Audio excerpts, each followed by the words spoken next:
Earlier today, he celebrated Paul Newman's birthday by blowing out a candle with the exhaust from his 935. Adam Carolla. Yeah, get it on. Got to get on. A church is going to mandate you get it on. Thanks for tuning in. Thanks for telling a friend. We love that about you, right, Jodi Miller? I love it. And Chris Maxpata. Hi, you too. Jodi, I just saw the other day working on Byron Allen's TV show. That's right. She's, I guess, the head writer on that. I am the head writer. And you know, it's he comes to you with great reverence and respect. He asks your opinion on everything. It's a very nice, copacetic relationship. It is. It's a great show to work on. He's really sorry, I'm choking. So she's the Chris Maxapata of that show. Yeah, but she's super talented at prom. But I'm really good at my job. It's, That's the only difference. Yeah. It's the only difference, but so close though. They usually they're like, oh, Jodi. Yeah, it's a super fun show to work on. I've been on it all 6 seasons. Byron is definitely a huge part of it. We go over all the questions, all the jokes for hours and hours and hours and hours and hours and hours and hours and hours and hours and hours and hours. But what comes out is pretty brilliant. And then we have amazing people like Adam on, and you guys just deliver that like it's magic.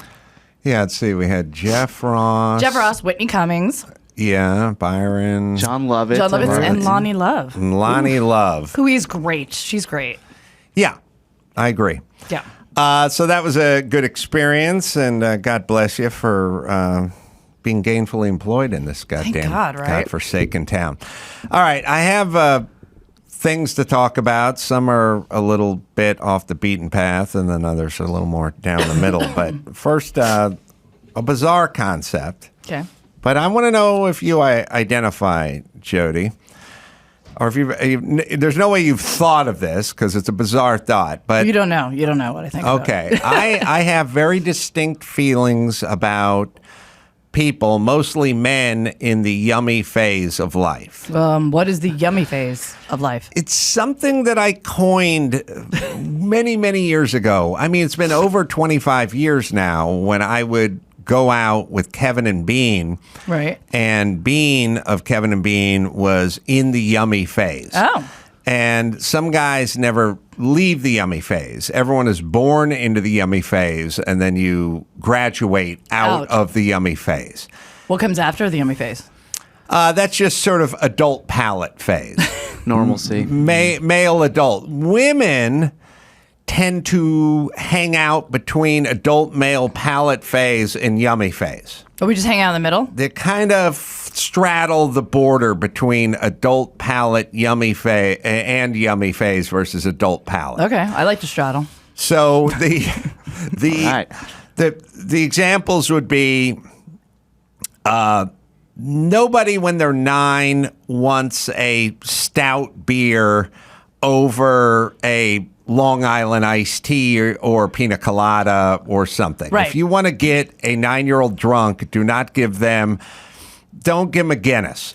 No. But if you want to take some gin and juice, perhaps that'll get the job done. That'll do it. They'll drink. I would definitely do a pina colada. My daughter's 2, and she just had her first glass of Pinot Grigio. Wasn't a fan, but yes. Right. But if you hand a kid a beer, they'll spit it in your face. They definitely will. You give them a pina colada, they might drink it not knowing they're getting. So that's kind of the genesis of the yummy phase. Great. Now, everybody is born in the yummy phase. Nobody wants tuna tartare when they're 9. They want chicken strips and French fries and stuff like that. But at some point, as an adult, as you get into your adult palate, you actually enjoy the tuna tartare over the chicken strips.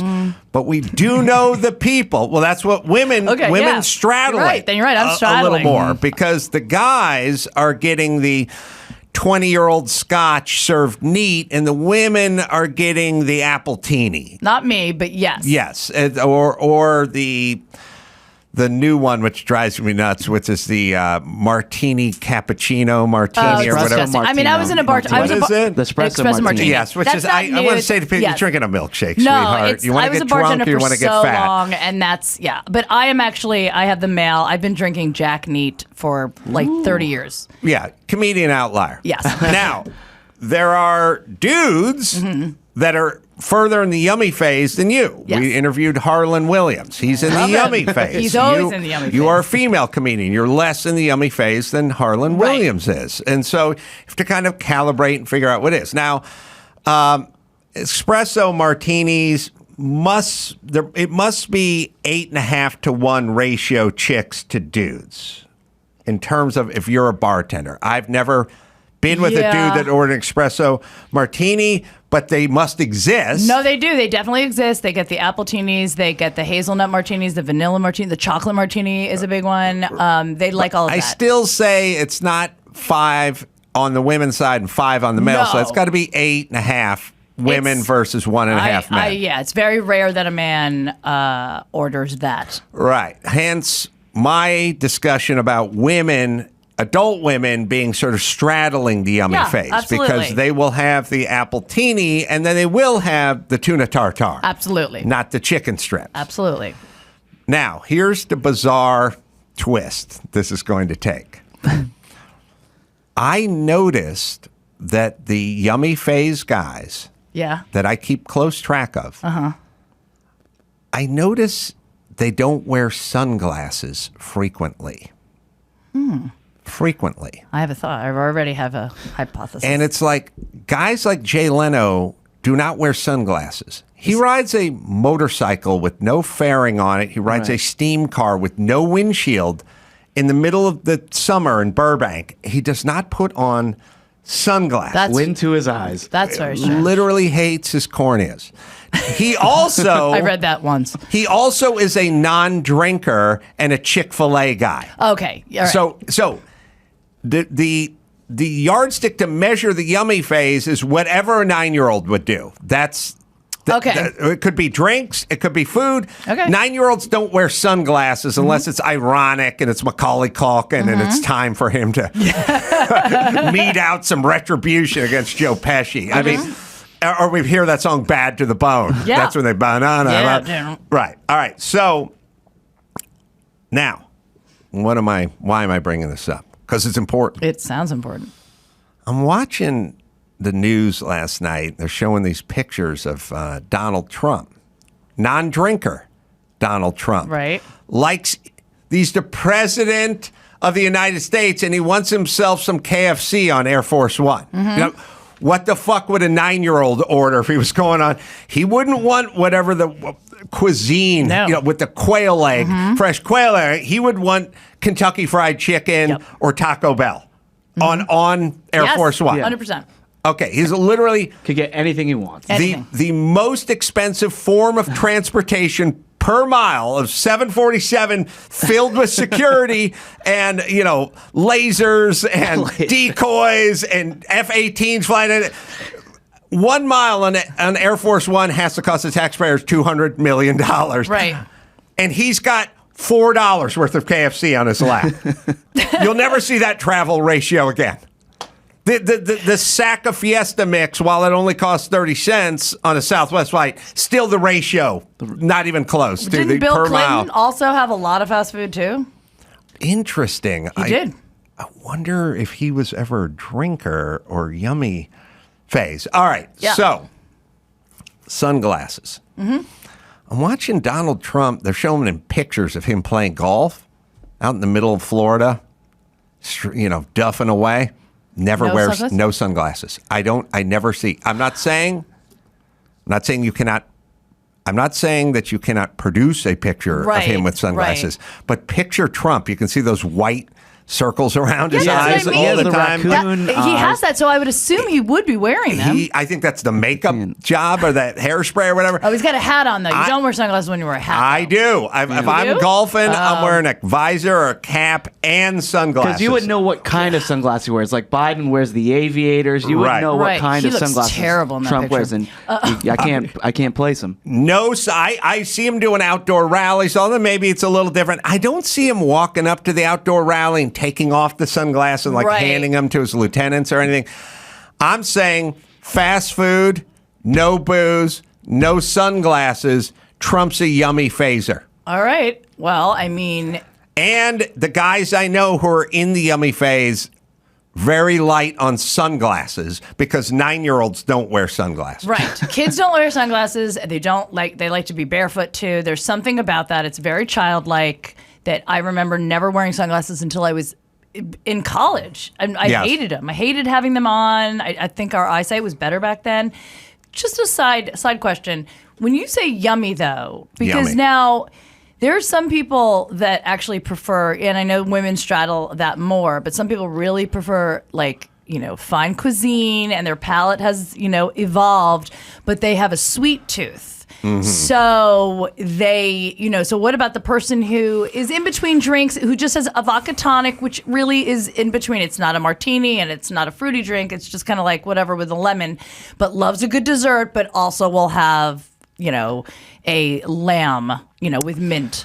So what is that person? They have a sweet straddle. It's a straddle thing because booze does not taste good inherently. It is something that you sort of appreciate or grow to appreciate. Unless it's a sweet drink. Which then it tastes good. Were you ever given, I was given a beer when I was a kid because I was probably around 9 or 10 and my parents wanted to prove it tastes gross. You're not going to like this. And I was, I'll show you. No, I'm just kidding. That started my drinking problem. I'm just kidding. But did you ever taste a beer when you were a kid and think? I remember my grandfather, my dad did not drink, my mom did not drink. They certainly didn't drink beer. My stepdad didn't drink beer. They weren't Jehovah's Witnesses or anything. Right. They just they just didn't drink. And so there was anything to snatch from my fridge. My grandfather, sort of old school Hungarian guy, would buy generic beer from the Lucky's on the corner supermarket where his can literally said beer on it. Low and brow. Like a cartoon. Like a bridge way too far. And he would crack one every now and again and give me a hit off it probably when I was 11 or 12 or something like that. I feel like most men, when it comes to alcohol, because it's considered more of a female thing, will bypass that yummy phase on purpose. Even though they probably like what a Cosmo tastes like or an Appletini, they won't even taste it because they want to seem manly. So they'll slam a bottle of tequila or beer just so they can show that they're not a yummy. That's the only thing. When I used to wait tables, I'd have guys order a daiquiri, but he'd can you put in a pint glass? Oh yeah, really? Which, by the way, a daiquiri in a pint glass still looks like a daiquiri. Yeah, right. Yeah, daiquiri, that is. Yeah, put it in a Boda bag. I'll squeeze it into my mouth by holding it over my head. But that is a good observation that they don't wear sunglasses, and I think you're right. I think it is a connection between the childlike part of our brain. You know what I mean? That doesn't. Well.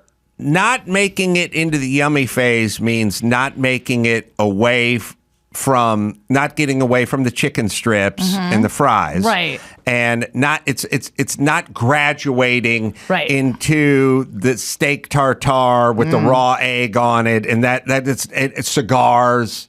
That kind of thing. It's they probably eat 49% less pussy, I would imagine. Obviously, because you have to have that palate. Yes, you have to graduate into it doesn't taste good, but you learn to appreciate it, So it's and the sunglasses are part of the graduation. When I was 9, I never wore sunglasses. No. When I was 17, maybe I had a pair, but I wouldn't leave the house with them.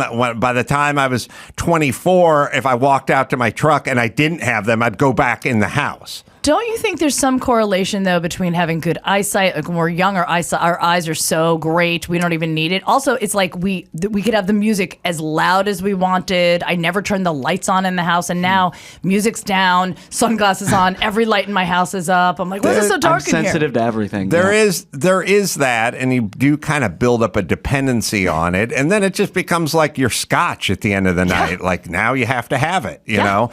But I still think, and I don't know if it can ever be scientifically proven, but I think sunglasses should be included in the yummy phase. Okay, I agree. That's all. And I'm glad. I'll pay more attention, and we'll see if the people who aren't wearing sunglasses are in fact yummy phasers. Mm-hmm. And by the way, I just texted my friend who's a bartender. I asked him, hey, 10 espresso martinis, how many are for women, how many are for men when you get, and he said 9 for women, 1 for men. Yeah. So yeah, you're right, 9 to 1 ratio. Absolutely, that's it. So wait, you guys never ever crave a chicken finger? No, yes. Everyone, everyone loves, everyone That's why you have kids. That's why I have nobody, you don't fully leave the yummy phase. Right. Everybody wants a Big Mac. Everyone wants the fries and the chicken fingers and all that kind of stuff. You never fully leave. You may get away from weird, some kind of weird pudding in a pouch that you squirt in your mouth or something. The delivery system changes. But then when you get older and you lose your teeth, then you go back to the pouch again. You do kind of go back. You stop the drinking. You stop everything. Except for you go outside with not only glasses, but huge sunglasses that go over the glasses. That cover your ears, too. Right. They're ear sunglasses. Right. So you will, God willing, we live long enough to revert back to the end of the yummy phase where you go out. At least you go out on the yummy phase. Well, theoretically. Right, if you make it. Yeah, we're not all sure we're going to get to the second yummy phase. A good life is a, decade in the beginning of the yummy phase. Yes. 0 to 10. It's a nice, smooth transition into adult phase for about 60 years, and then a seamless transition into yummy phase final stage. Okay. Well, actually, 0 to 10, wouldn't you say 0 to 20 is the yummy phase? Yeah, although, Americans, sometimes they'll start smoking at 14 or 15. Right. They'll start taking nips off dad's bottle of vodka and stuff like that. Yeah, it's the kids' menu. That's the yummy phase. Mm-hmm. Oh, kid menu. Yeah, that's why my daughter, when she eats from it, I was like, yo, get that one. Get that. Yeah. Well, that's why the parenting makes you fatter. It's because you're essentially pilfering off the kids' food all the time. Yeah. They're either not finishing it or you bring it home and then you hit it because once someone else orders it, you can't gain weight.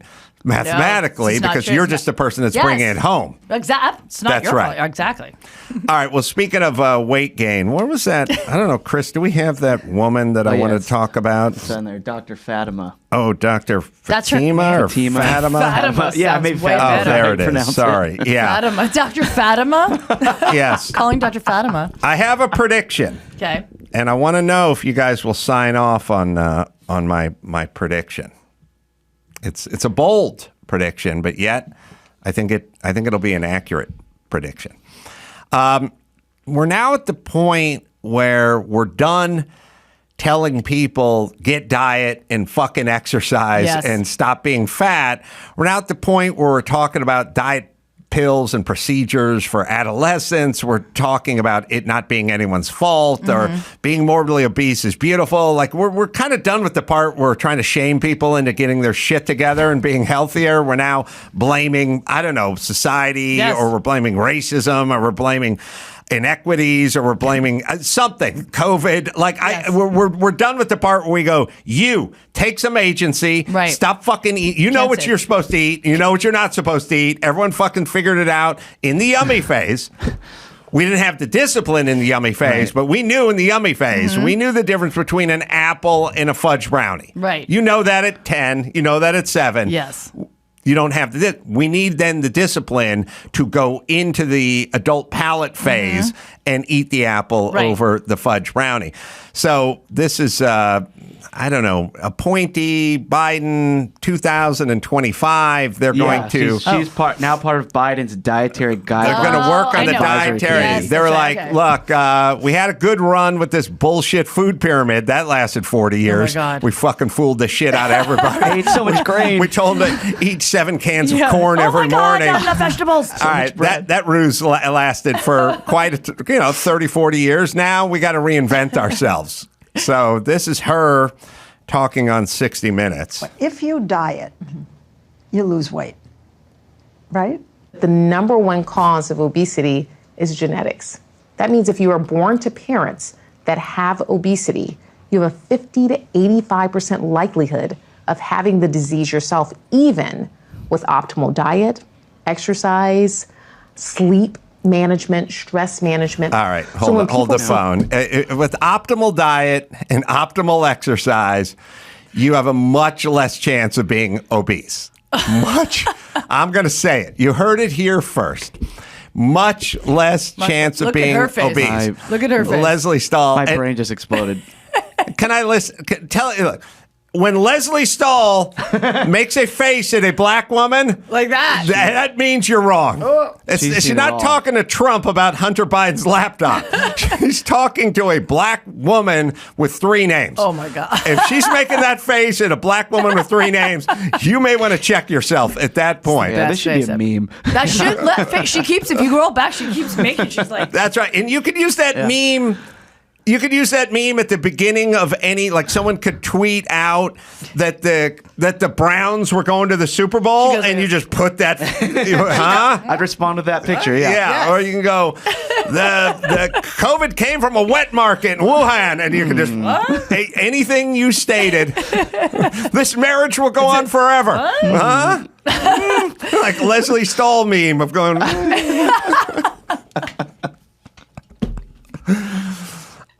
all right. You would think though, because a lot of times when you see an obese child, sometimes like their parents would be obese as well, and you think, oh, it's a nurture thing. I didn't know it was a nature thing. Well, here's the deal with everything. Everything is nature and nurture, Yes. and we all know people who can eat anything and never get fat. Yep. And we know the other sort of pear-shaped people that are constantly battling. And so, what you have to do in life is you have to toss out the top 5% who never get fat, and we all hate. Yeah, I hate You have to them. toss out the bottom 5% who it becomes a full-time job Like, seriously, yeah. not to get fat. Yeah. And then we have to focus on the 90% in the middle whose diet and exercise does greatly affect your body mass index. Of course. How can she even say that? It doesn't even make sense. Because the New World Order now is not to tell people you have agency, you can correct this problem, you can be the skipper of your own ship. There's now a bigger, more nefarious thing, which is sort of, let's appoint a panel, Right. and they're going to figure this out for you, except for you keep getting poorer and fatter, and they just keep getting more money. Do you know how many families were probably watching this interview, obese families, and the child's watching as the obese mother gives her a bowl of ice cream. Right. And she's like looking, she's like, thanks, Mom. Right. Like, you know what I mean? Not your fault. It's not your fault. It's your fault because it's genetics, but thank you for the ice cream. Like, I mean, like. Yes. Here's the thing about your problem if it's genetics, or your problem if you're born on the wrong side of the tracks, or your problem if you're born to the have-nots, or the problem if you're born with one leg short than the other, Right. or the problem if you're born dyslexic. You have to outwork people around you.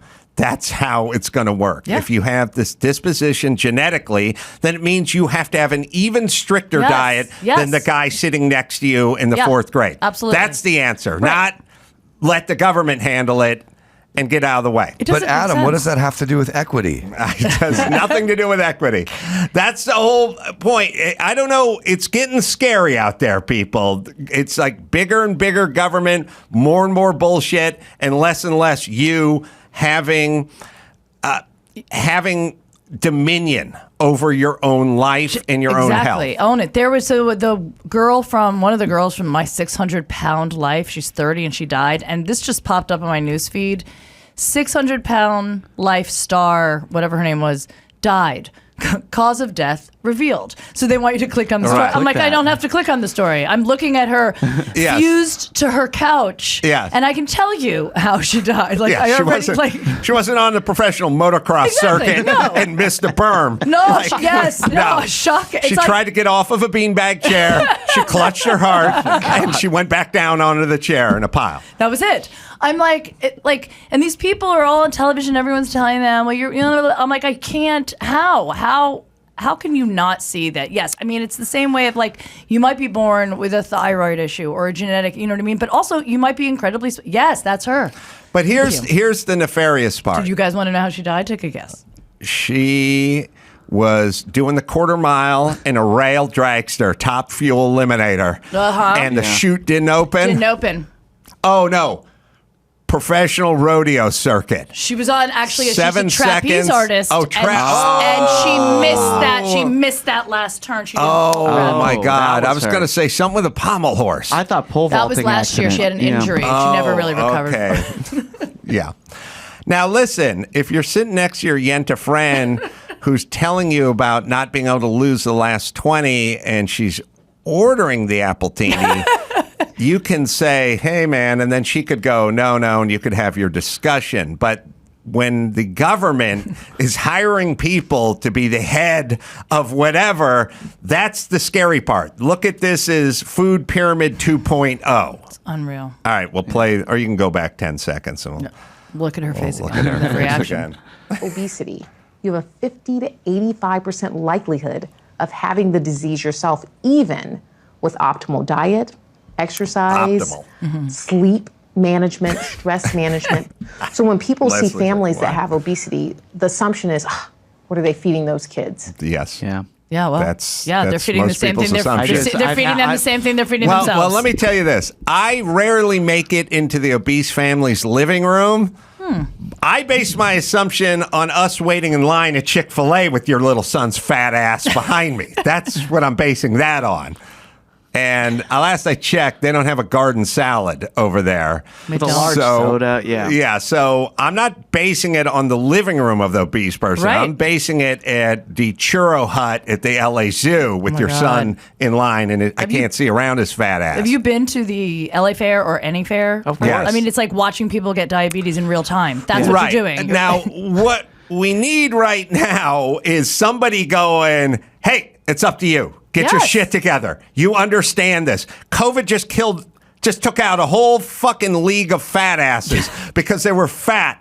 This is a huge problem. It's going to stress the healthcare system. Big Pharma is going to be the only winner in this equation. Yep. Now, you know what the deal is. You know the chicken breast is better than the churro. Now, fucking get it together, people. Because we're not going to be able to fix it for you. The thing, though, is right now everybody's looking for justification for their bad choices. Right. So if you Yes. hear Yes. any sort of They're not any taking sort of ownership. study that And- supports your bad choice, you're like, oh well, But it's okay. not my The fault. problem is the government and the faculty and the administration are the ones that realize, oh, we have to start telling these fat, dumb people what they want to hear. Otherwise, they're going to vote us out. Yeah. That's Well, yeah. that's the inflection point, and that's where we're fucked up. That is true. The old czar, like back in the 80s, Arnold Schwarzenegger.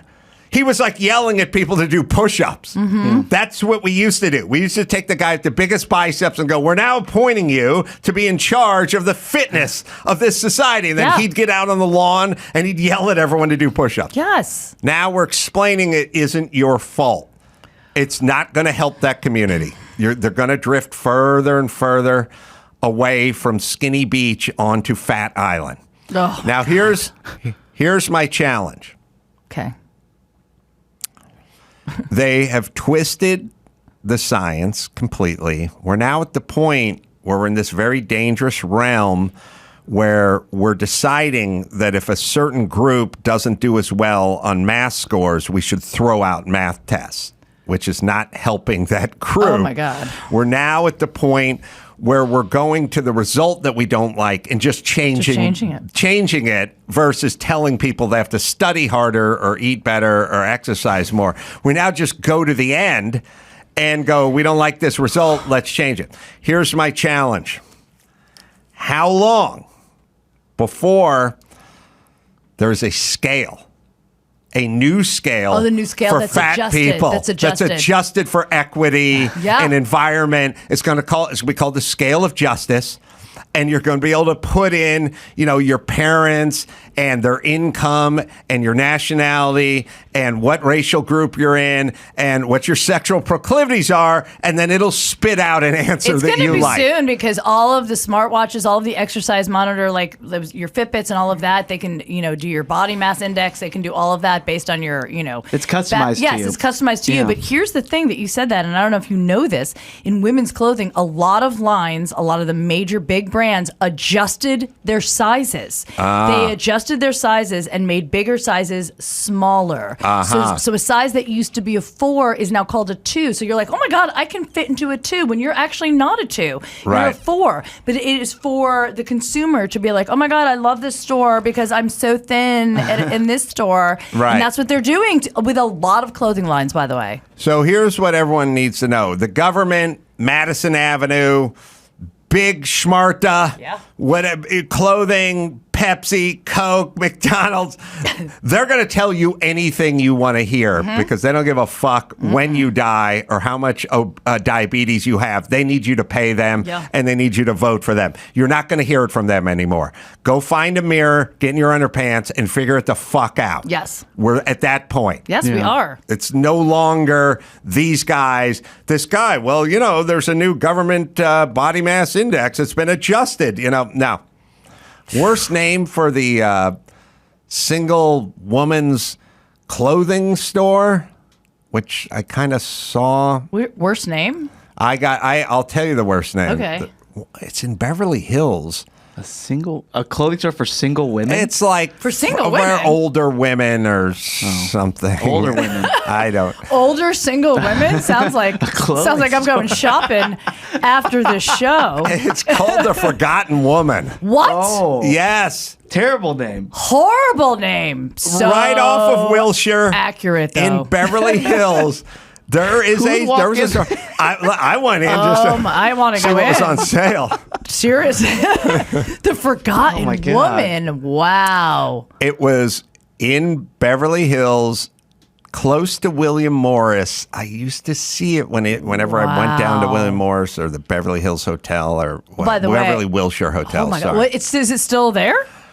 Well, that's what the internet and Ben and Dawson are for because I don't know if the Forgotten Woman is still there. But It I just remember looking at it. Sounds going, like the wow. wife that was cheated on. He left her for the secretary. She just sort of drifted off into obscurity. Yes. She's just gone. Yeah. Oh my God, the Forgotten Woman. That's, by the way, single women over a certain age, we're going to be the next protected class. I'm starting that.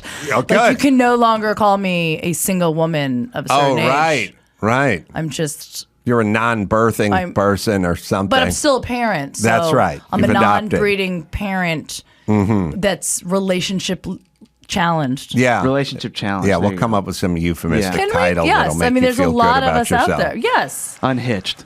Unhitched. When people ask me, am I single? I have a joke about that. It's like, oh my God, Is the that it? Forgotten Lady. Forgotten Lady? Is it in that a Beverly? vintage? That has to be a vintage store with it. Is It's it just, in it's Beverly used clothes. Hills? This is a plus size boutique. Oh, that's what I wanted. It's even worse. That's when I was saying single. I was like, something's wrong. That's it's plus even size. worse. I knew it was plus size. I was saying single, doing the plus size math. But wait, is it in Beverly Hills?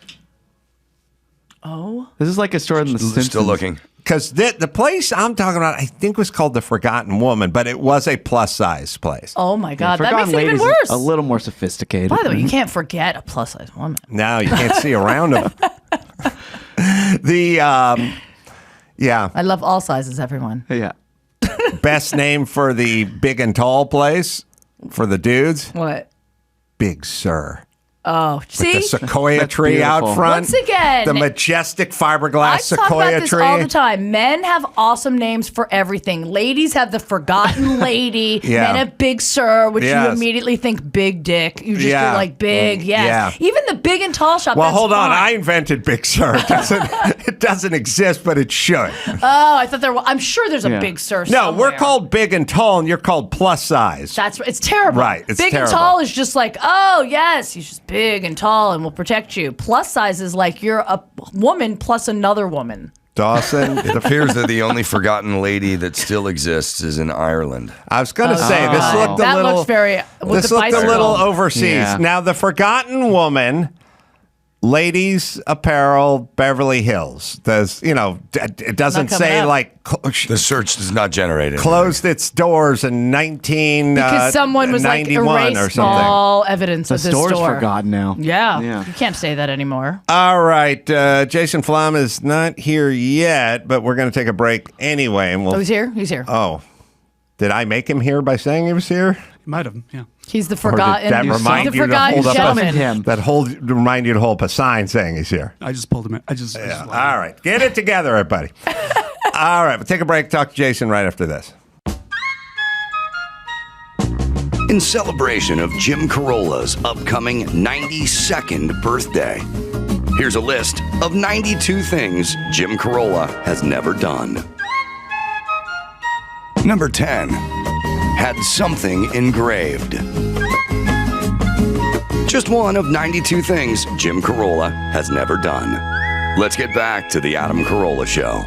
Jason Flom is here. He's the founder of Lava Records and also has a podcast out. We can talk music and we can talk about the war on drugs and innocents being locked up.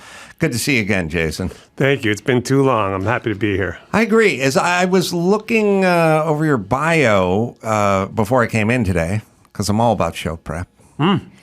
But in most people that get involved with these like innocence projects and things like that, they have a story. Like the moms that, the mothers against drunk driver. My son was killed by a drunk driver. But I couldn't find your connection of being wrongfully accused or having a family member incarcerated or something. Is there something that led you to this passion? Or is it just being the best person in the world? Oh, jeez. Those are only two definitely options. not that. But no, it actually wasn't a personal story, other than for the fact that I actually read a story in the newspaper back in 1993. So this is my 30th year of doing this. That just blew my mind. It was a case that was so outrageous, and I knew nothing about the drug laws back then, but I did know that I had had a drug problem, that by virtue of the color of my skin and the zip code I was raised in, I never went to jail. But I went to rehab instead, like kids from my area did, even though I was very early. I was an early adopter of rehab, right? Back then it wasn't like my mom thought I was going to come out banging a tambourine, wearing a smock with one piece of hair sticking out of my head at the bus terminal. But no, I just saw this case that just struck me as such an outrage and such a terrible injustice. And I hate bullying and I hate injustice. And I decided I wanted to try to see if I could do something about it. And I did. Yeah, I think the inherent flaw in the system is DAs just want to prosecute, and once they get going, they just start going down this road and they start ignoring evidence, and they just becomes like a record, like they want to win, and they don't really care anymore. They'll just put someone in prison for the rest of their lives, and it doesn't really matter what they know. Even if they know that person didn't do it, it just becomes a sort of win versus a loss. I mean, I talk to Mark Garagos about it all the time. Yeah, it's a scorecard, and I miss Mark. I think give him my best. I haven't seen him in a while. But yeah, you're exactly right, Adam. And I think it's all an offshoot or a side effect of the mass incarceration social policy disaster, right? Which, of course, the war on drugs is inextricably intertwined with that. But when you have 11 million people-ish that go in and out of jail in America in a year, then there's no time to worry about anybody's individual rights or their hopes or their dreams or their humanity, right? You just process them because the system it can't process that many people effectively. It's why we have what they call the hashtag guilty plea problem in America, right? Where 97% of felony convictions are guilty pleas because the prosecutor has this huge hammer that they wield, right? And they can come to you and say, Adam, look, man, you seem like a nice guy, but fuck it. If you go to trial, I am going to hit you with the hardest sentence you've ever seen. I'm going to send you to prison for the rest of your life. Or you can take what's behind door number 2, which is 3 years. You'll be out in 2.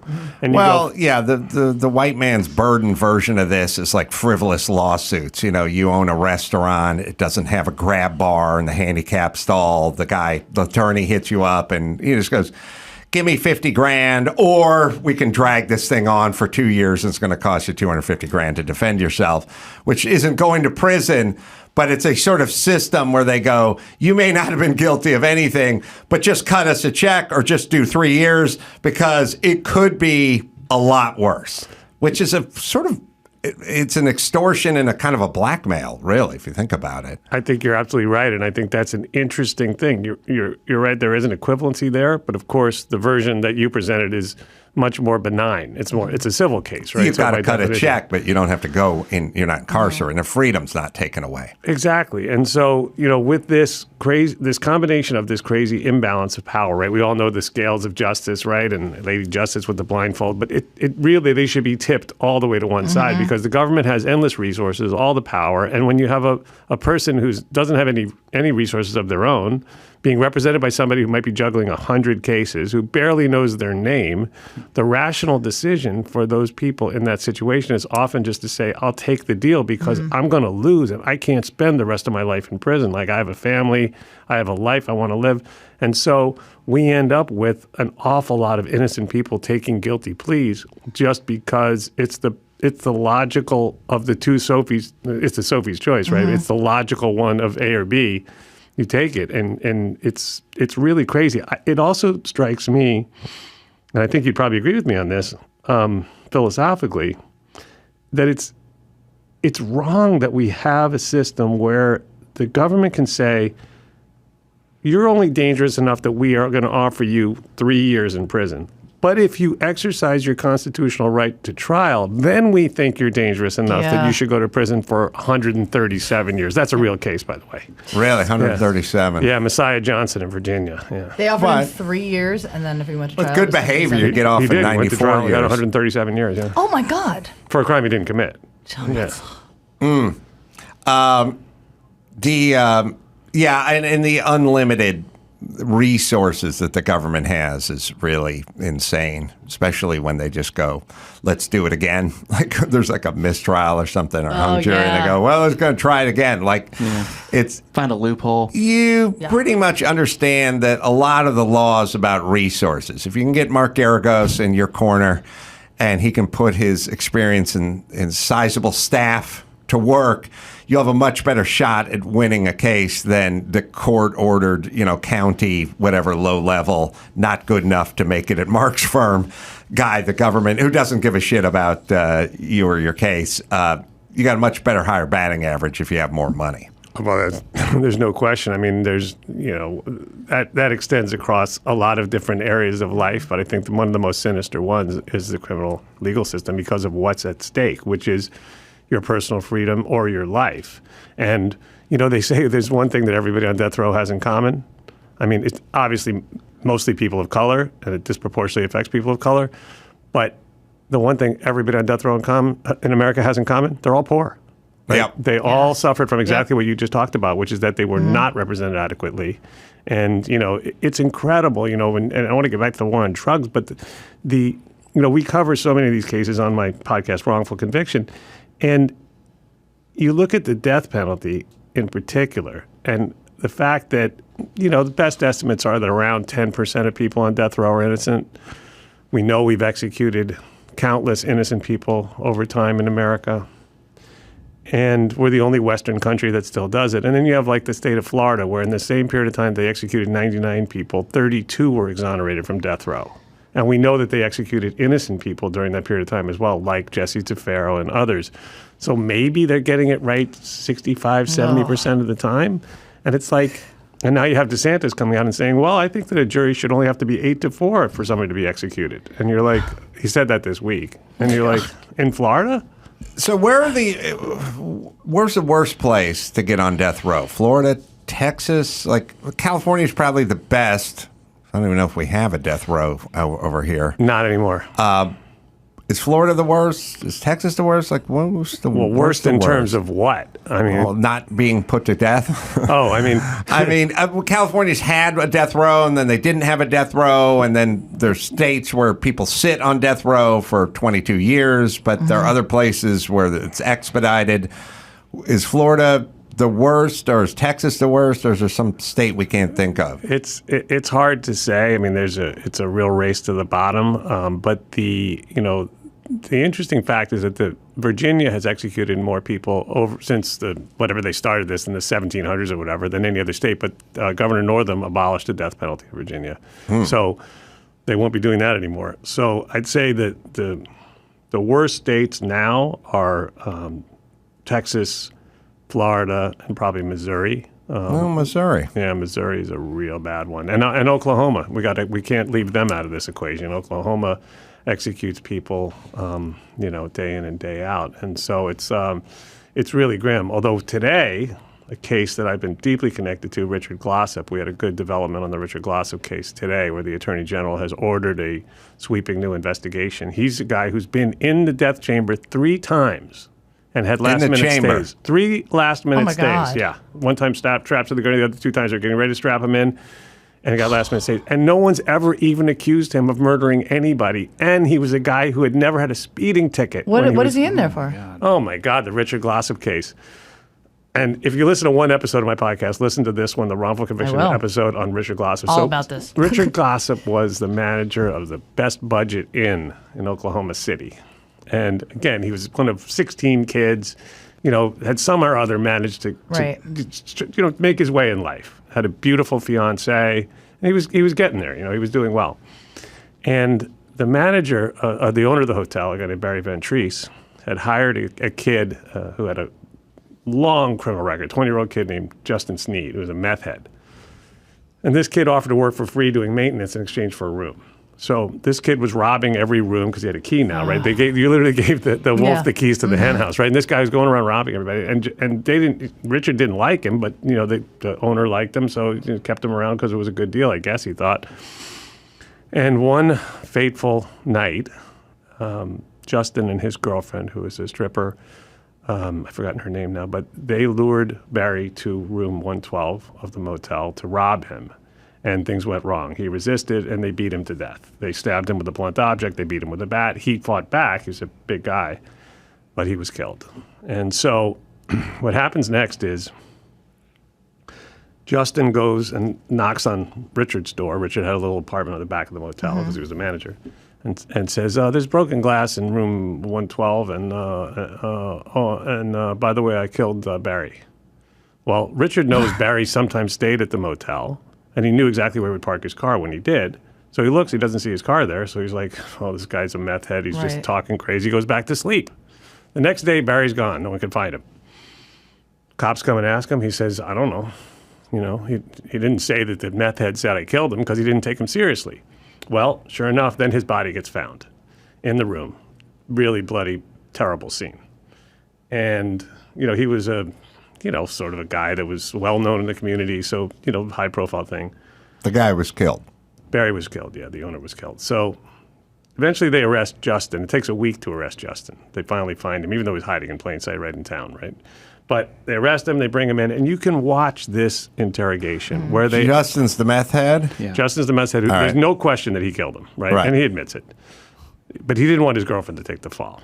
So he's sitting there in this interrogation room, and the detectives are like, well, you're going to get the death penalty unless you implicate somebody else, in which case, they could get the death penalty, and you could get life. Now, and he's like, I don't know. He's like, basically, he doesn't give any names. And they go, well, what about this Richard Glossop guy?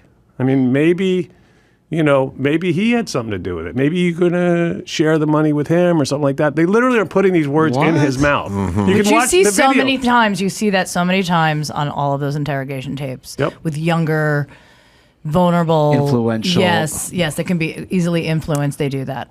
So they basically feed him this information. He says that he was going to split the money and that Richard told him to do it. No one claims Richard was in the room when it happened at all, ever. How do you get the death penalty if you're not in the room? Because that seems like a bridge pretty too far. They charged him, I think it was felony murder, which was murder in the act of committing a robbery. Now, we know, if you think about it, and Justin has admitted that it was a robbery gone wrong. They didn't plan a murder, right? They said that they planned the murder, but you don't plan a murder and don't bring a gun or a knife, right? He didn't have any of that. He had a blunt object that he had to use. They thought they'd rob him and he'd move on, right? So going back to your point, Adam, Richard was represented by a divorce lawyer. Okay? Oh, the worst. Yeah. And they aren't even good at divorces. No, look, I know you've written a children's book, but it's kind of like children's books authors. It's because they can't write books for adults. They end up being divorce attorneys because they can't do criminal law. Let's call it what it is. Thank you. The book is Lulu is Rhinoceros. I'll put in a plug for that. But anyway, I'm going to get it for my daughter. Thank you. But this attorney apparently later on attempted to kill himself because of the fact that he literally just sold Richard down the river. He did almost nothing to defend him. And his family had hired this guy.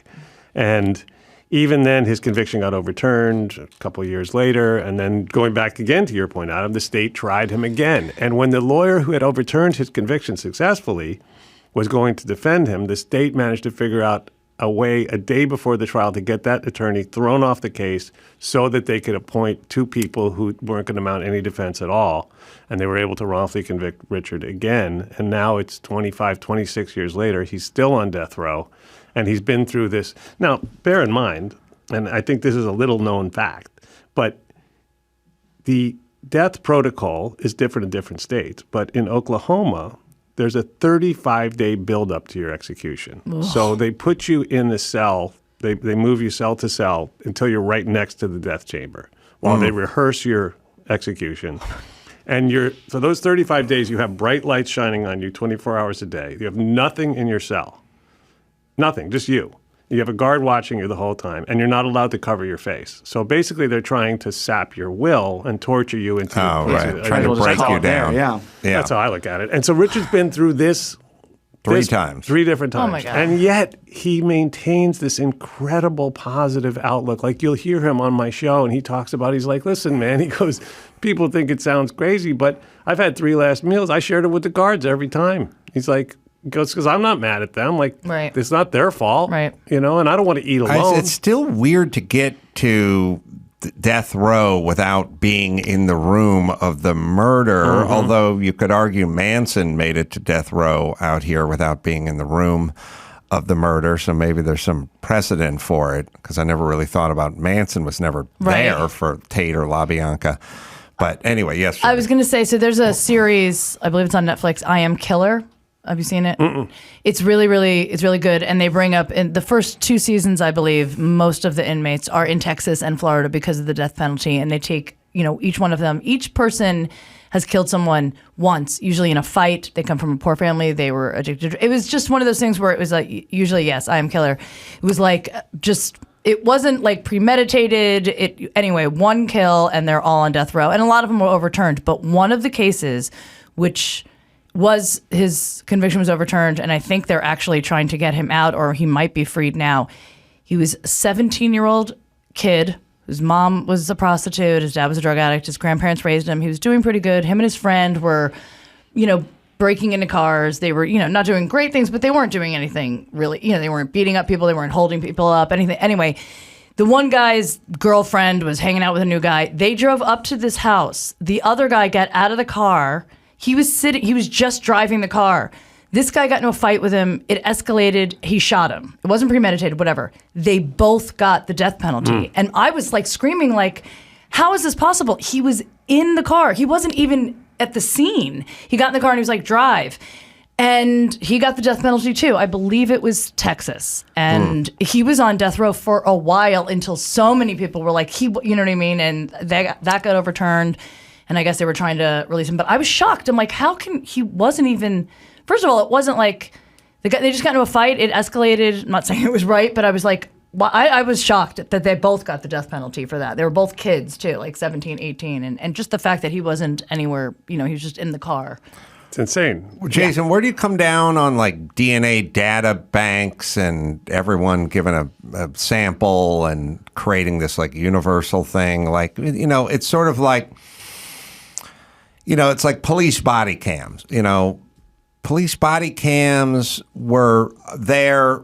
I mean, I think the original thought was we need police body cams because these cops are beating up the perps and we need to capture it on film. But it also turned out that it helped a lot of cops because a lot of them were accused of beating people up and they didn't beat people up. It's kind of a two-way street, So it's like the DNA testing can get people convicted, and a lot of people go, I don't want to do that, but then it can get people exonerated as well. So where do you come down on like data banks for things of that nature? I don't know. It sounds pretty Big Brotherish to me. I hadn't really thought it through to that extent, but you're absolutely right. It's a double-edged sword. And just like in New York City, the NYPD, one of the evidence warehouses burned to the ground a few weeks ago. Right. And so you look at it and go, God, for the guys who are wrongfully convicted and hoping to get, that's terrible news for them. But for the larger number of people who haven't been convicted yet, whose and who may be innocent, or for those people, it's a godsend, right? And by the way, if I could just go back to death row in Texas for 1 second, just because you brought it up. I mean, I can take you to death row. I've been there 3 times. I can walk you down the hall and show you this guy's innocent, this guy's innocent, this guy's innocent. I've interviewed Rodney Reed there, totally innocent. Rob Will, innocent as could be, and similar to the story you were just telling, was just stealing hubcaps.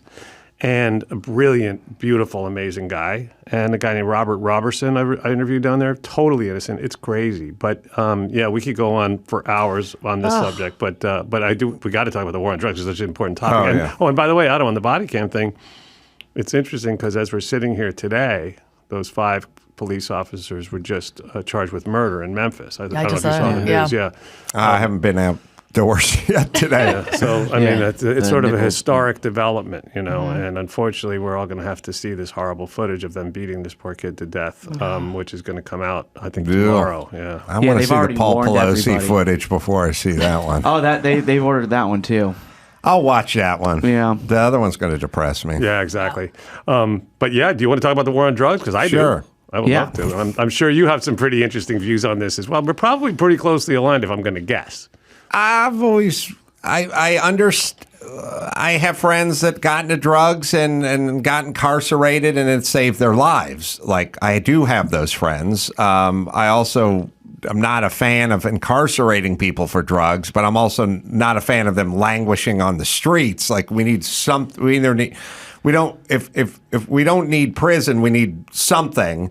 And I also believe that at some point we're going to have to remove them from the process. Like, if you're just completely psychotic and beaked up and out of your brain, we're going to have to put you somewhere even if you resist, sort of thing. But in general, I'm pretty libertarian about drugs. It's just, I don't know, it's kind of like drinking. Drink as much as you want, smoke as much pot, whatever. But if you get in a car and run a red light and plow into a minivan, then we have to deal with you. I feel the same way. To me, it is an issue of personal freedom. And, we just released this brand new podcast series called The War on Drugs yesterday. And I'm really proud of it. It's hosted by Clayton English, a brilliant comedian who's had his own interactions with law enforcement by virtue of him being a black man in America and having smoked some weed and done some things over the years. And a guy named Greg Glod, who is the senior policy fellow at the Stand Together Foundation and a very brilliant scholar of these issues, who's also very quick on his feet. So I think it's an enjoyable listen. But also, I've learned a lot listening to it, and I've been working on these issues, like I said, since the early 90s. The Drug Policy Alliance, on whose board I've served for many, many years, our philosophy is harm reduction, right? Which basically states that first you accept that drugs have always been and will always be a part of society, right? Cavemen did peyote, and, Martians probably get high, and there'll be people, if we still have people 1,000 years from now, they'll be getting high on something, right? Yeah. So harm reduction says, okay, that's a fact. Now, how do we reduce the amount of harm that it does to society? You gave a great example, Adam, right? And the fact is, what we've done for 100 years, what we spent $1 trillion on, is actually the worst possible approach that we could have, which is to take a bad situation and make it as much worse as we possibly could. And on our show, on the War on Drugs, you learn about the origins of this crazy, misguided, and cruel war, which is not a war on drugs at all. It's a war on people, right? And, it's now come out from one of Nixon's aides, right? Haldeman, as he was dying, said, look, Nixon didn't care about drugs. He wanted a war on black people and hippies, but he couldn't call it that. So it was almost like a marketing thing, right? They decided that they would create this bogeyman, right, which was drugs. Hold on, didn't the bogeyman used to be the boogeyman? Is it boogeyman or boogeyman? I don't even know. I know it's protected now. You can't call it boogie. It was boogeyman, but it did morph into the bogeyman at some point. I don't know. When I was saying it, I was like, is that the right word or not? I would still say boogeyman. Did I miss an O? I missed an O. You may have whiffed an O. It sounds like a silent fart. He identifies as a boggy now. Clear out, I whiffed an O. Oh my God, He's very fluid. Crack the door. I just whiffed an O. Listen, I only write children's books, not real books. I know, for consenting adults. What I'm saying is the boogeyman of our youth has sort of turned into the bogeyman of our adulthood. I've heard more Yeah, no, bogey agreed. than boogie. I heard 0 bogey when I was 9. Now When you're there's a few yummy, more. when you're in your yummy phase. Sorry. Boogeyman is in the yummy You phase. can look. It's we'll all smoke some clitoris weed or and do a- clitoris. You can say it either way. Let's go smoke a bunch of weed and we'll do a survey. All right. But anyway, Love it. so back to this. So the question becomes, this goes back to the 20s. And the origins of this started with a guy named Harry Anslinger who took over the Prohibition Department right at the time the Prohibition was ending. So his thing was, I need to make myself relevant. I need to have money and government, and so he created this. He was an extremely racist guy, right? Really, really avowed racist. So racist that certain senators called him out for being too racist, even back in the 20s Wow. and 30s. That'd So- really be racist. Yeah, pretty fucking racist. So anyway, so he manufactured this crisis that didn't exist. And it started with a kid in Florida. I forgot his name. I think he had a Latino name, which was perfect for this purpose. And this was a 21-year-old kid who hacked his family to death with an axe. So he put it out using Hearst, which was sort of the Fox of their time, whatever. They used the Hearst newspapers as a way to popularize this notion that this kid got high on pot and hacked his family to death, and that everybody who got high on pot was going to hack their families to death. Now, I've been high on pot many times. You can't even swing an axe. You can't do any of that. You're only You hacking can't a even hamburger. find an axe. Just making dinner. Can't That's all you're open the doing. Funyuns Yeah, exactly. bag. That's what you're Fine. hacking That's open. enough. I'm trying. And as it turns out, of course, the kid wasn't high on weed at all. He was he had major mental problems, which were Right. well diagnosed. And unfortunately, he snapped and he killed his family. But then they took it further and they put it out there that basically the Mexicans were bringing in the weed, the Chinese were bringing in the opium and heroin, and the Africans were the blacks were bringing in, I forgot which one they put one on them too, it was coke or something, right? And this way they were able to create this class of people that they were able to demonize, and they were able to weaponize our Justice Department against those people. And then as time went on and politicians found it to be expedient to make tougher and tougher sentences, and as this war on drugs caught on, which was never a war on drugs at all, it was a war on people, and they just continued devoting more and more and more resources to it. And when Nixon ramped it up, and certainly it was there's been terrible people on both sides of the aisle on this issue, right? But as they ramped it up, what Nixon found was that the police didn't care about it. The public didn't care about it. The police actually wanted to solve crimes back in the 70s, whatever it was. So they created these incentives for local police departments where if they made a certain quota of drug arrests, they would get all these toys, right? They'd get, new vehicles and new weapons and new this and new that and bigger budgets. Daryl Gates got a tank. Yeah, exactly. He did. He got like a half-track, like a 6-wheel military vehicle with a battering ram on the front of it. He got a piece of military equipment for breaking into crack houses because the crack houses were like fortified. The ones that barrel in right there. Yeah, and it'd have the bars up everywhere and the windows and the doors and everything. And he just got himself a military vehicle and put a lance. I mean, a big battering ram Wow. on the end of Look at it. that Seen footage picture. of that. And he just drove it right through people's houses in South Central. It was used in the opening scene of Straight Outta Compton. That's right. I was going to was say it? it was. Crazy. Yes, that's exactly I've what it never was. seen that picture before. Oh, my God. I grew up out here, so I remember when Gates got his military unit and started mashing it that. through crack houses. Look at that. Yeah. So drugs are, even to this day, they're often used as the police say, well, I smelled marijuana in the car, right? I smelled cannabis in the car, right? But I was going the other way and the windows were closed. But no, I smelled it. So, and then that's their reason that they use to search or do this or do that. And then often afterwards, if there is a police killing like George Floyd, they say, well, he was on some sort of drugs, which they don't even know if it's true or not. He was on a bunch of fentanyl. Well, whatever. I'm just going to keep you honest. He was on. I don't know. I don't know what he was on. I have He no was idea. on. I've never seen the He was on toxicology 2 report. times the amount to kill a person. That's not why he died. It Okay. could be. It helped. Well, I don't know if I take. We could do an experiment. We take two people, one on fentanyl and one not, and kneel on their necks for 9 minutes and see if they both die. They probably will. Well, it's probably Not more it. back Not than it. neck. Yeah. But if you take 2 times the lethal dose of fentanyl, you can die of fentanyl. I can't engage in this one because I don't Look know it the up. toxicology Well, stuff. we Yeah, have- I'm interested. You can we look have it the up. internet. We have people You here can who can look look it these up. things I'm up. just going That's to keep you fantastic. honest. Yeah, It was you're- on a bunch of fentanyl. We have your crack team here, pun intended. Ah. So anyway, but the real issue is if we cared about reducing the amount of harm that drugs do, then we would adopt a model that would look something like Portugal, right? Where in 2000 they decriminalized all drugs. And then there's been study after study, social scientist after social scientist from all walks of life. And every one of them has found that every one of the effects of this decriminalization program were positive.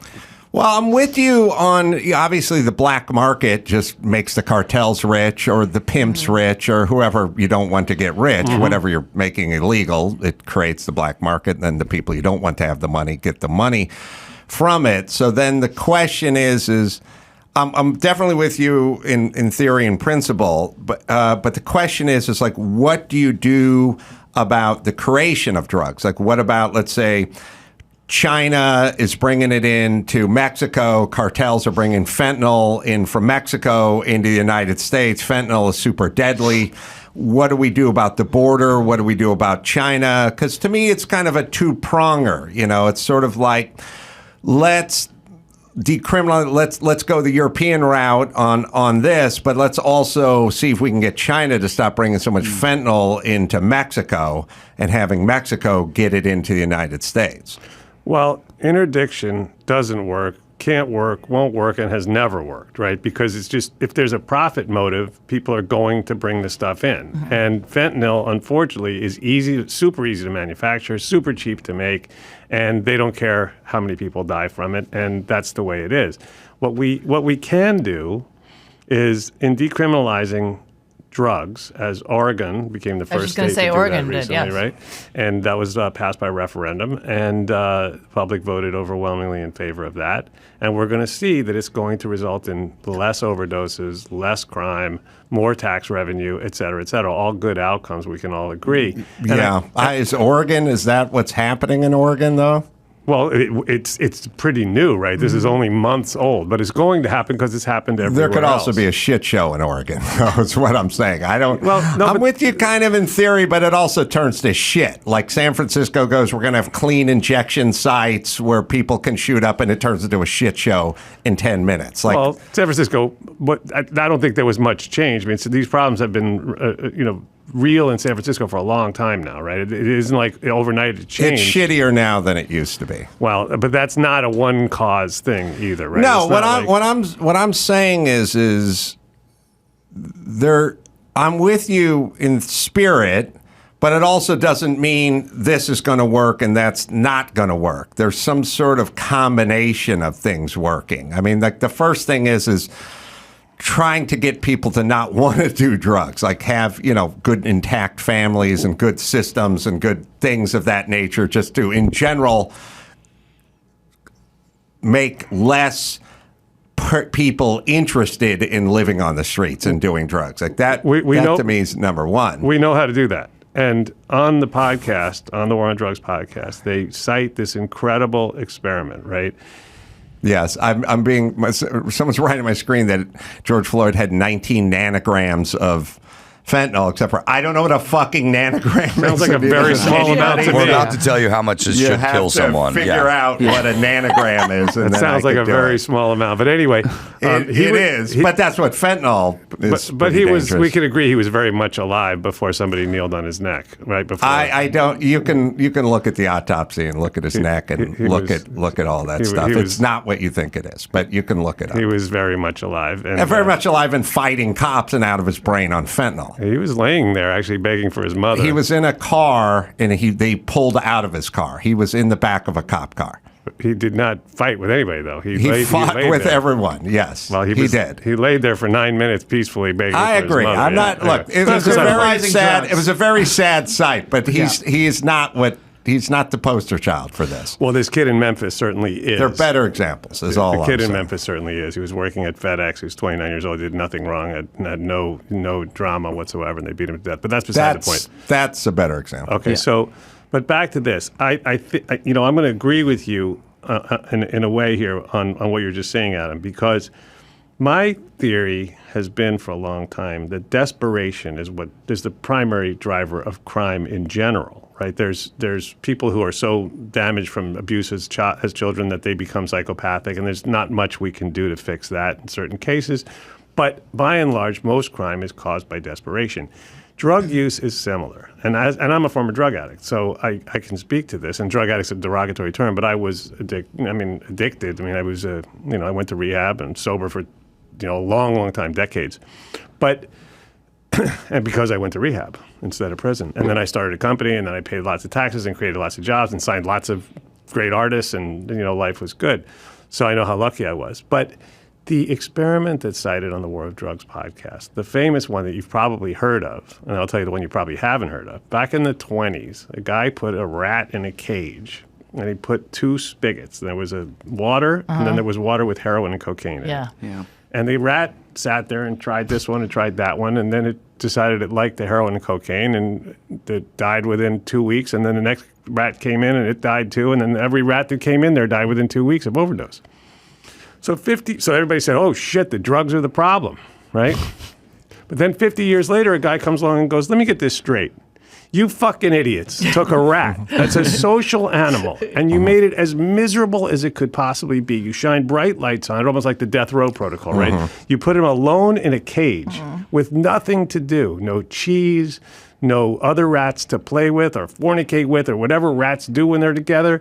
Nothing, right? Nothing to eat, and you made it miserable. And then, sure enough, it decided it liked this heroin and coke better than water. So he said, let's create Rat Park and do this experiment again. So he put rats in a cage together with different things to distract them and things to do and colorful stuff around or whatever the rats like. And every rat, of course, at some point tried the other thing because they didn't know what it was, and none of them went back to it. They all stuck with water because they were fine. They didn't need... So my thing is, people do drugs and become addicted to drugs by and large because they cannot deal with the physical or psychic pain or both that they're experiencing. And the only way they can get to feeling somewhat normal or okay is by doing these drugs. So what we do as a society, and again, I think this point is really driven home by Clayton English and Greg Lott on the show and these other brilliant guests that we have on the War on Drugs podcast, but is that we take a bad situation and make it much worse. We take someone who's got a drug problem, we say, hey, I got a great idea, now we're going to put you in jail. Now your problems are going to get a lot worse and quickly, right? We're not going to do anything to help you when you're there. We're actually going to remove you from the only few good things that you may have going on in your life. We're going to make you unemployable when you come out. And then we're going to say, don't do drugs again, or we're going to do this to you again. But now you're more miserable and you're more inclined to want to escape from this new reality, which is worse than the one you had before. Yeah. And it's a downward spiral.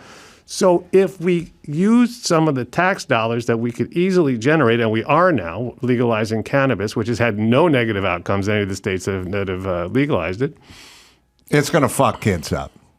But kids do pot. The kids will smoke. First of all, in Amsterdam, It's going to fuck kids up. Hold on. As somebody who smoked, Big time. I smoked enough pot to make Bob Marley jealous when I was a kid. You smoked okay? a different kind of pot than what they're was smoking pretty good today. shit back Not then. what they're smoking now. I don't know what it's they're going to fuck smoking now. kids I don't up. smoke it now. I don't care, but it's going to fuck kids up. But can we agree that kids, if they want to smoke pot, they're going to find pot? It's not hard to find. Any kid can find pot. Now, I see. This is where I disagree. You first of can't all, find it if it's not around. It'll Like be it's a lot harder. Well, it's going to be around, but it's going to be harder if it's regulated like alcohol, right? It's harder to buy a beer than it is to buy a joint for a kid because you actually have to present ID. You can't just go to I'm all for regulation. I just don't like the glorification of pot. Pot is powerful. Pot fucks up kids, and it's going to fuck up kids, and we're going to see a lot of effects from it coming up. And it's now going to get clinical So let's not, deify pot. It's shitty for you. You don't want your kids smoking pot. I'm not deifying. What I'm saying is that if we want, as a society, we've decided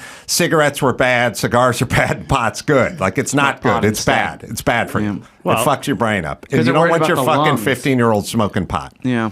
But if your 15-year-old wants to smoke pot, they're going to smoke pot. And not the fact necessarily. But don't forget that the DARE program, right? Every study has shown that kids that went through the DARE program were much more likely to do drugs than kids who didn't. And the converse is in Amsterdam, when they decriminalized pot and hash, less people did it because it wasn't cool. I get that part of it. I did it because it was illegal. Yeah, when I was a kid, I right? get the forbidden. It's the statue that says "Do not touch" at the Smithsonian, and you touch it. Of All right, course. we got to do a little bit of news. So unfortunately, now correction, George Floyd. So 2 milligrams of fentanyl is enough to be lethal. He had 1.1 in his system, so he had a little more than half, but not twice. But he also had meth in his system and a history of heart disease. So it's not all necessarily what the cop did, although it could have been. Just it's not necessarily the story you're hearing on CNN. It's not quite as cut and dry. Don't believe your eyes. As that. Don't believe your eyes. Well, watch the film of him in the back of a squad car fighting with cops. They don't show your eyes that part. Your eyes don't know that part. But he was in a car. Because we don't know if that's true. But also, we do know it's true. But the 4 cops couldn't have just we know it's true. The 4 cops couldn't have put him in handcuffs? He was in the back of a car. Wait, but do you know that's true? I don't. I only knew he was in his little truck there, and that he was accused of passing a 20-foot. He was in a car. He was in a squad car. He was in the back of a squad car. Okay, but he didn't kick out the window of the squad car. He didn't assault any of these cops. He would not go in the back of the squad car. He couldn't, he was saying he couldn't breathe in the back of the squad car. Is that a reason to execute him, though? Don't be stupid. Well, I mean... Nobody said it was a reason to execute him. Don't No, but I mean... Lower yourself to that He did kneel game. on his neck for 9 minutes. We all saw that. You can watch it, too, because you can check his windpipe. And they're also... Yes, from the angle, definitely looked like that. But he also was on his back as well. It's not exactly... as CNN tells you. That's all I'm saying. You didn't know fentanyl. You didn't know he was in the back of the car. What else don't you know about this situation? Well, there are a lot of people on. I mean, put it this way: I'm just saying, you're not going to get everything. There's more to it. It's more nuanced. Is what I'm saying. He didn't die of a drug overdose. He died because his windpipe was crushed, and the cop. And that was proven by every medical. He didn't. No, he didn't. You can look up whether he died because his windpipe was crushed. He had pre-existing conditions. He was on drugs, and then this, which definitely altogether in concert could definitely lead to a death. But I don't know that the other mitigating circumstances didn't contribute, and I don't know that anyone will ever know that. We can certainly agree that had Chauvin not knelt on his neck for 9 minutes, he would have been alive, and he would have lived the rest of that day and probably much longer life. I don't know about much longer, but he had a heart condition and he was a drug addict. But he certainly would have made it past that afternoon. Yes, I would. So that's called I would murder. say that, but I don't know that his windpipe was even crushed. Well, he couldn't breathe. So one way or another, if somebody can't breathe, they're going to die. I mean, I'm not a doctor, but I mean, right. But then you have to. He said he couldn't breathe in the back of the squad car that he's in right now, is what I'm saying as well. He said he couldn't breathe in the back of the squad car. So, well, let's move on to the news. Okay, I'm just saying he is in a squad car. Listen, I'm not being a dick. What I'm saying is the news feeds you a narrative. That doesn't mean it didn't happen. It just means there might be more to it. The news says Dana White slapped his wife. The news doesn't tell you his wife smacked him and then he smacked his wife. Does that make it okay to smack your wife? No. Does it make it okay to kneel on George Floyd? No. But it is good to know whatever happened in totality. That's what I'm saying, which the news does not tell you. It doesn't mean Dana White slapped his wife, but it's helpful to know his wife slapped him first. If you want to cut it off there, then it changes it doesn't change the fact that he slapped his wife, but it removes context. Is what I'm saying. It also doesn't change the fact that we should decriminalize drugs. I'm not arguing with you on that. I'm just saying we're in a news cycle that gives you a version of everything, And it's important to get the full version of everything. Otherwise, we're going to fucking end up like COVID again, where I'll get locked in our house for 2 years because we're not seeing the full version of everything. That's my beef. Well, yeah, I mean, look, for me, it comes back to the same thing, which is that I have my area of expertise that I'm focused on. This is an area I am very well versed in, which is how to reduce the amount of harm that drugs do to society. It's something I'm very interested in, right? As a member of society, as a dad, as somebody who cares about people. I care particularly about marginalized people, and they're the ones who, unfortunately, are most grotesquely affected by the war on drugs because they're the I ones, get it. All right, so let's do news. I'm with you. I'm with you on all this stuff. Here's what I am. I'm with you on the drugs thing. I also would like to stop China bringing fentanyl into Mexico. I'm both. That's both for me. I don't feel that that's not a doable thing, though. I mean, the profit motive is there. People are going to smuggle stuff in. You can't stop it. We spent $1 trillion trying to stop first weed, coke, and all we've done. So if we were just bringing fentanyl into Canada, there's nothing Canada could do about it? If you want to bring it in, you'll find a way to bring it in. I know you make it more difficult to bring it in. Here's what I'm saying. Here's the thing, Adam. My friend Tony Papa, who served 12 years of a 15-year sentence on a nonviolent first offense cocaine charge in maximum security prison in New York State, he said, if you can't control the flow of drugs in a maximum security prison, how can you possibly hope to control them in a free society? I understand, and you can't. You can mitigate, though. There's a percentage. But you can get drugs in any prison in America. Yeah, but you can't get as much and everything you want all the time. What I'm saying is there are ways to slow it down and ways to speed it up. It's the least efficient and the most, unfortunately, it has the most terrible side effects when you try to do the interdiction thing. It's how we destabilize Mexico and Colombia and these other countries, right? And the effects, the geopolitical effects and the effects on so many different aspects of society are so devastating so that we can, reduce the amount of drugs coming in by 3%? It doesn't matter, right? What we have to do is go back to what you were talking about before, which is try to figure out the way to repurpose those resources. Police, prisons, interdiction, these things don't work. We've tried it. We've spent $1 trillion. We've got a lot of good research on this, right? We spent $1 trillion on homelessness in Los Angeles, and that's not true. It doesn't work. No, come on, that's ridiculous. We certainly haven't done that. $6 billion? I'm not a mathematician, but $6 billion and $1 trillion are a lot different. No, right? okay. We've spent countless dollars Adam, on homelessness. $1 trillion. It's worse. $1 trillion fucking dollars. I get it. The government spending money doesn't really fix things. No, and you cannot stop the flow of drugs. It doesn't work. So I think you can.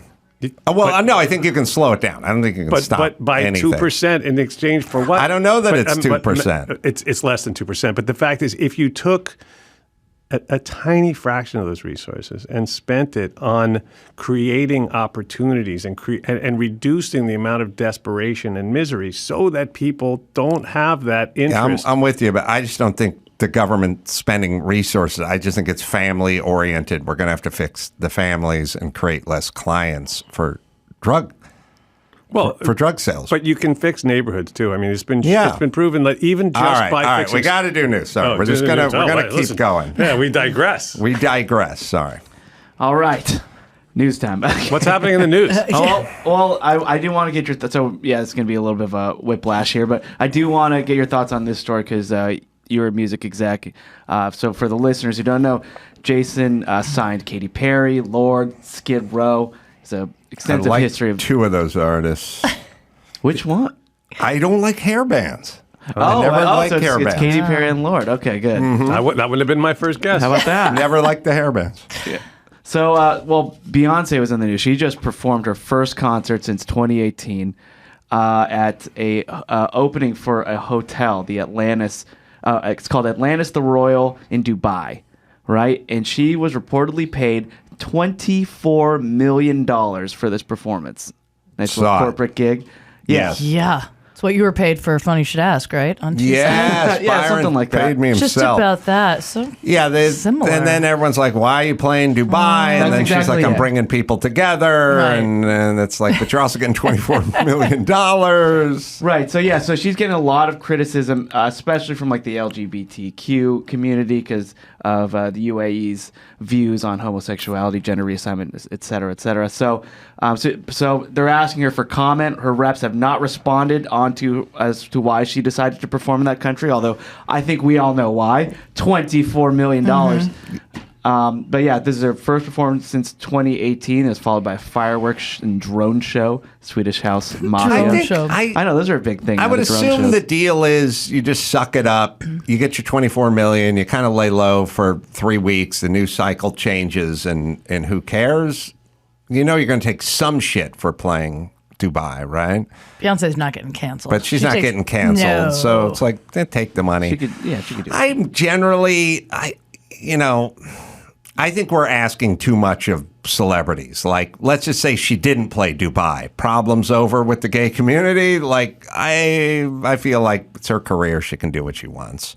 I don't think we should get that sanctimonious about it. But I don't know. What do you think? What do you think? I'm with you on this one, Adam. I mean, I obviously have a strong aversion to any sort of, discrimination against people based on their sexuality, their whatever their personal choices are in almost anything. As long as you don't, my philosophy is if you don't hurt anybody else, do your thing, right? Do your thing. Do it. And that goes back to what you were saying before. If you want to do a bunch of fucking crack and sit at home and watch TV, that's not my issue, right? Don't get behind the wheel. Don't hurt anybody else, and we're good. So that's why I think decriminalization is the answer. And of course, we still have to maintain public safety in that sense. So I don't disagree with you at all on that. So in this case, you're right. It probably doesn't change a damn thing in Dubai, whether she does this or not. Well, maybe it's a good thing because everyone gets outraged and says, in Dubai, gays and lesbians and transgenders don't have the right. Now we have a conversation about it in a sort of way when they try to boycott Chick-fil-A and then everyone goes to Chick-fil-A. It doesn't work, but it starts a conversation. Now, we're all talking about Dubai, and we're all talking about how oppressive they are to the gay and lesbian community. So maybe Beyonce's had her cake and eaten it as well. Maybe she got her $24 million and started a conversation about the oppressive nature of Dubai.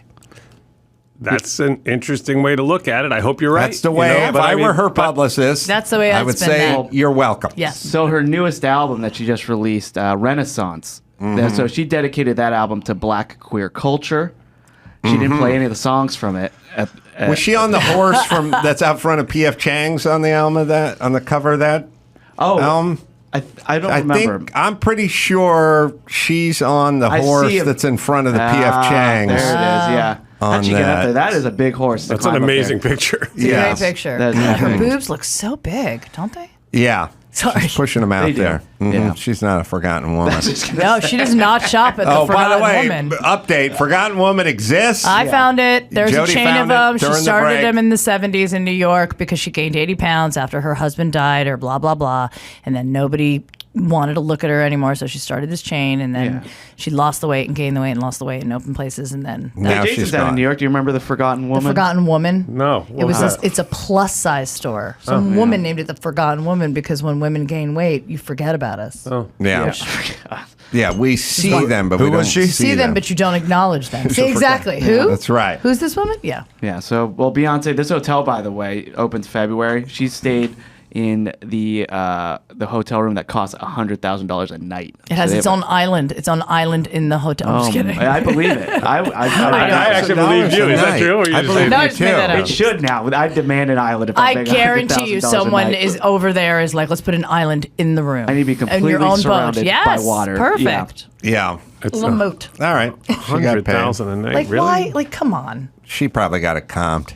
Yeah, She definitely should pay for it. She got $24 million. I wonder how many nights a year that room's actually booked by someone who's paying book rate. You know what? I mean? Probably a lot, actually. You think so? Yeah. I don't know. Sheiks. I think what you do is you take a $13,000 a night room, like Right. ambassador suite. Right. You dub it the $100,000 Yes, a night true. suite, and then you comp it to this guy or that guy, and they go, "Oh my God, they've comped us $100,000." Because who really sets a price for a suite? It's not like some guy's got that rolling wheel with the square footage thing on it, is pacing it off and adding up the cubic feet inside there.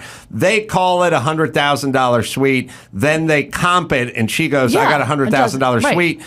But it's like a $100,000 chocolate bar. It costs $199. Who decides what it is? It's honestly how many more amenities could you have from a $5,000 a night to $100,000? Like, what is somebody actually taking a shit for you? And let me ask you this: do you sleep more or less? You wouldn't want to sleep too much if you're in there. You get your money's worth, waste right? it. Yes. That's what I'm saying. But then I would, yes. But then you're tired, and then you can't enjoy it as much. Shit, that's a real problem. No, I would. What's in that room? I need to know what's in that room now. now. I need to know why it's $100,000. What kind of things are in that room?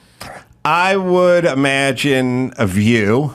It's got to have a view. Okay, there's a lot of rooms with views. It's got to have a butler. It's got to have a butler. It's got to have an in-ground tub. You can't have to step up and over you just the edge. step into like your own Step tub. down. Oh, step down into the tub. Into the tub. I think Mike Tyson and a tiger.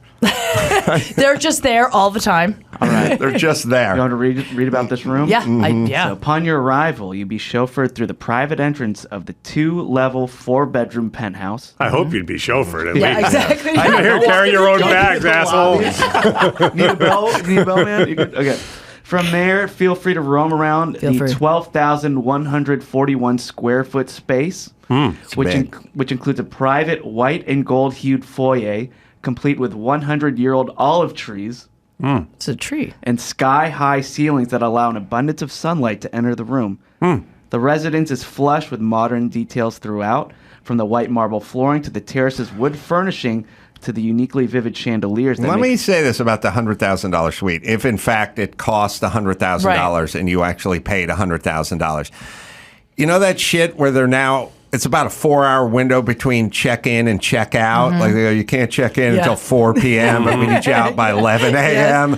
And I'd be thinking, I paid $100,000 for this suite. I'm going for a late checkout. Yeah. You have to be able to get some late checkout. By the way, that's not a step down. That's you have to step up. That's quite a step up. You're right. It's a step up. Should only be what, 80,000 then. Elderly could not use Can't that get tub. used to that. That's Also, right. who's looking at the floor and like, thank God this is like the marble that I wanted. Adam, what percentage of people do you think stay in that room that actually tip the housekeeper? That's what I want to know. You know? Yeah. Oh, my God. And then who has DeBarian cash? I don't even know what their currency is. Yeah, most people don't even carry cash anymore at all. It's a whole Nobody situation. carries cash. You got a Venmo.